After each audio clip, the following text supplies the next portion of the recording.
வணக்கம். இன்னைக்கு நம்ம என்ன பார்க்க போறோம் அப்படின்னா, இட்லி தோசைக்கு தொட்டு சாப்பிடுற மாதிரி தக்காளி கடையல் எப்படி செய்றதுன்னு தான் பார்க்க போறோம். இதுக்கு ஃபர்ஸ்ட்டு ஒரு குக்கர் அடுப்புல வச்சு அது நல்லா சூடானதுக்கு அப்புறமா ஒரு 2 டேபிள் ஸ்பூன் அளவுக்கு எண்ணெய் சேர்த்துக்கோங்க. இது கூடவே 1 டீஸ்பூன் கடுகு, உளுத்தம் பருப்பு, கொஞ்சமா கருவேப்பிலை சேர்த்திருக்கேன். அதுக்கப்புறமா ஒரு 150 கிராம் அளவுக்கு சின்ன வெங்காயம் சேர்த்துக்கோங்க. இதுக்கு கண்டிப்பா சின்ன வெங்காயம் தான் சேர்க்கணும். அதே மாதிரி நம்ம மசாலா பொடி எதுவுமே சேர்க்க போறது கிடையாது. இந்த பழுத்த மிளகா தான் சேர்க்கணும். உங்களுக்கு காரத்துக்கு ஏத்த மாதிரி சேர்த்துக்கோங்க. அது கூடவே 5 பல் பூண்டு சேர்த்துக்கோங்க. இப்போ பழுத்த மிளகாய் இல்லை அப்படிங்கிற பட்சத்தில் நீங்கள் வரமிளகாயை தண்ணியில் ஊற வச்சுட்டு அதுக்கப்புறமா அதில் சேர்த்துக்கலாம். இதெல்லாமே நல்லா வதங்கினதுக்கப்புறமா கொஞ்சமாக பெருங்காயத்தூள் சேர்த்துக்கணும். அப்புறமா 5 பழுத்த தக்காளி சேர்த்துருக்கேன் நான். இப்போ தக்காளியை நல்லா மிக்ஸ் பண்ணி விட்டுக்கோங்க.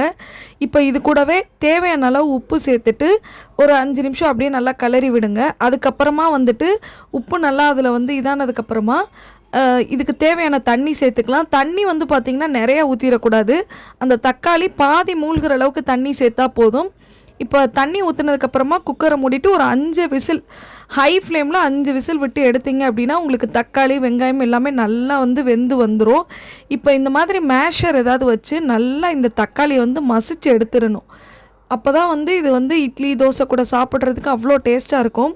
உங்களுக்கு நீங்கள் விருப்பப்பட்டீங்க அப்படின்னா தக்காளியை அரைச்சி கூட சேர்த்துக்கலாம், உங்களோட விருப்பம்தான். இப்போ இதை நல்லா கொதிக்க விட்டுட்டு அந்த தக்காளி எல்லாமே நல்லா கரைஞ்சதுக்கப்புறமா அடுப்பை ஆஃப் பண்ணிவிட்டு நீங்கள் சர்வ் பண்ணலாம். நீங்களும் கண்டிப்பாக ட்ரை பண்ணி பாருங்கள். வீடியோ பிடிச்சிருந்ததுன்னா லைக், ஷேர் அண்ட் சப்ஸ்கிரைப் பண்ணிடுங்க. தேங்க்யூ.